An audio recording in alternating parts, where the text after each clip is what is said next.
Globalization is a phenomenon that changed the way economies intermingle on the world stage at a political, economic, and cultural levels. The inevitable independence between countries and a significant increase in cross-border activity has caused trade levels to soar. For most nations, such as the BRICS, which includes Brazil, Russia, India, China, and South Africa, this trend has brought forth great progress. These countries, which amount for more than 40% of the world's population, now account for 25% of the world's GDP. So, the cross-border activities due to globalization have brought massive benefits for many countries.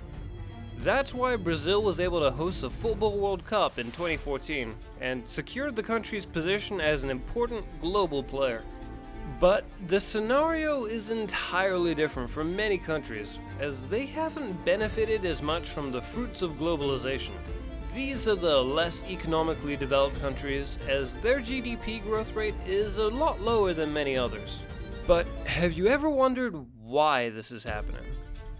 Why do some countries benefit more and some less, despite being interconnected via globalization? Why do wealthier economies continually dominate world trade? Well, that's primarily because of the North-South Divide. Though it is a general term signifying numerous issues relating to the social and economic development of the developing countries, particularly trade and air-related issues, you may not have realized, but international climate change discussions usually include a debate between developed and developing nations. For your information, developed countries are referred to as the North, and developing ones are included in the South. The North is well ahead of the South in terms of economic growth and technological advancement. So, the concept of the North-South Divide is generally used to refer to the grouping of countries and political and socioeconomic characteristics. The Global South is used to identify low-income countries, and the Global North comprises the developed countries. But keep in mind that this term doesn't inherently refer to the geographical South, such as most of the Global South actually falls within the Northern Hemisphere. Enjoying the video? Please remember to hit that like and subscribe button. Thanks. The Global North mainly comprises the Western world, and the South largely corresponds to the Third World or Eastern World nations. The two groups have vast gaps on levels of wealth, income equality, economic development, democracy, and economic and political freedom. So, states in the Global North are wealthier, observe better income equality, and are more democratic than developing nations. These countries export technologically advanced products and are responsible for most economic movements across the globe. On the other hand, states that are part of the Global South are poorer and tend to be developing nations with more fragile and relatively younger democracies. These countries are heavily dependent on primary sector exports and have a history of colonialization by northern countries. Nevertheless, the North-South Divide does exist whether we like it or not. The North boasts around 1/4 of the world's population and controls 4/5 of the income earned in the world. Moreover, about 90% of the manufacturing industries are also located in the North. Inversely, the South comprises 3/4 of the global population, but has access to just 1/5 of the world's income. But this distinction is flexible and not absolute. So when a nation becomes economically progressive and developed, it could qualify to become part of the global North, regardless of its geographic location. In a similar instance, if a nation doesn't qualify as a developed nation anymore, it could become part of the global South. Northern countries include the USA, UK, Canada, Israel, South Korea, Australia, Japan, New Zealand, and all the Western European nations, including Russia and some developed Asian countries, such as China and Singapore. Some southern countries include Africa and some parts of Asia. The origin of this divide emerged during the Cold War of the 20th century. The division was actually used to create a line between the First, Second World, and Third World countries.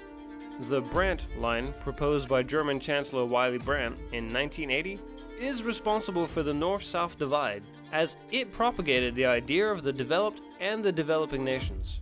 Brandt devised the concept that more cooperation between nations can help create a world where sharing, freedom, peace, and justice might just prevail. So nearly 130 countries were declared the South, and the North mainly comprised continental Europe, Australia, and the USSR.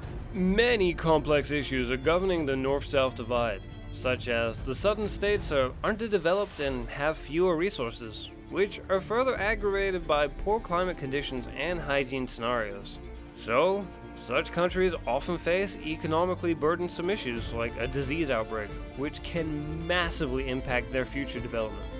Plenty of funds are to be allocated to deal with a variety of national-level threats and crises. We've seen this occur in West Africa when the Ebola virus swept across the region, carrying a staggering 90% mortality rate.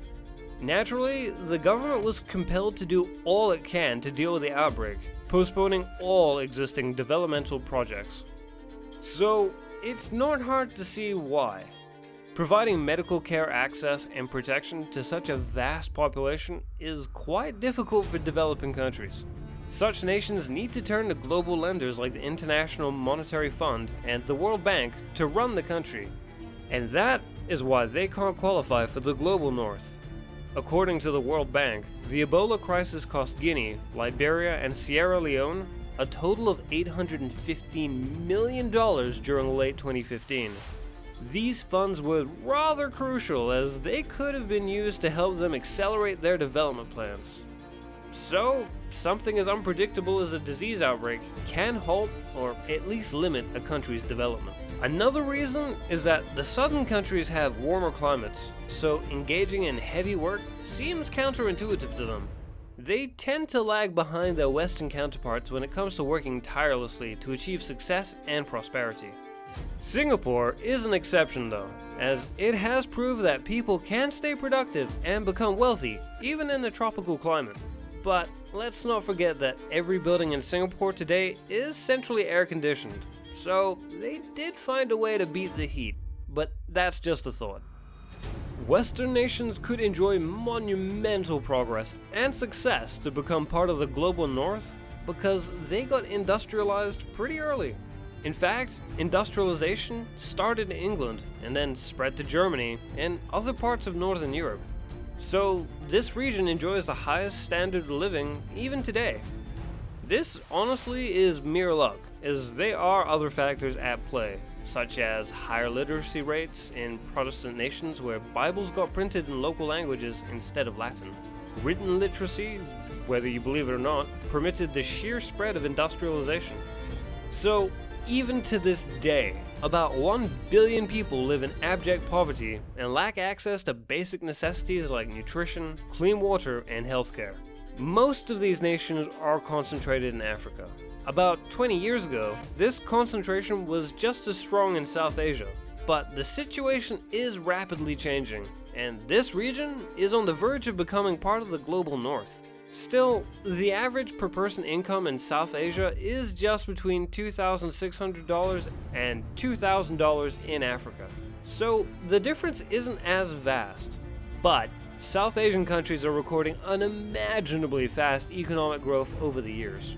We can't overlook that one of the factors that produced this North-South divide is the European imperialism of the southern nations. Regardless of the extent to which a colony detests its controlling country, the colony will still be dependent on the controller's distribution of resources. Colonies revolt to become independent, but they don't consider the compromises they have to make to gain independence. The impact of losing the resources that the controlling country was providing them with is immense. Without this support, a country gets poverty-stricken as they find it difficult to survive on their own. This, we can assume, is one of the most significant reasons that led to some countries staying underdeveloped even after decades after gaining independence from the imperialist regime. Access to quality healthcare is scarce in the South, and that's worrying because 75% of the world's populace lives in the global South. It's devastating that such a large share of the global population has access to just 30% of the world's doctors and nurses. just 5% of medical research is conducted to address the problems affecting developing nations. And then there's food scarcity. Indeed, hunger won't kill people, but it will eventually weaken them physically and mentally, which makes them vulnerable to diseases. We can determine from this discussion that to become progressive, societies need to meet the basic human needs of their people. A happy and well-fed nation is the foundation of economic growth. Extreme poverty only helps fuel revolutions, anti-West sentiments, and terrorism, which is why we see so much unrest within various regions. There are so many disputes going on everywhere. The North-South Divide has devastated the world and impacted global unity adversely. We can only hope that this situation changes soon, and developed nations find the courage to help developing nations strengthen their economies and lay the foundation of a happier, peaceful, and safer world for generations to come. Please share your thoughts and comments down below. If you liked the video, please give it a thumbs up and don't forget to subscribe to the channel. And don't forget to press the bell icon to become a part of our growing family. But until then, we'll see you in the next video.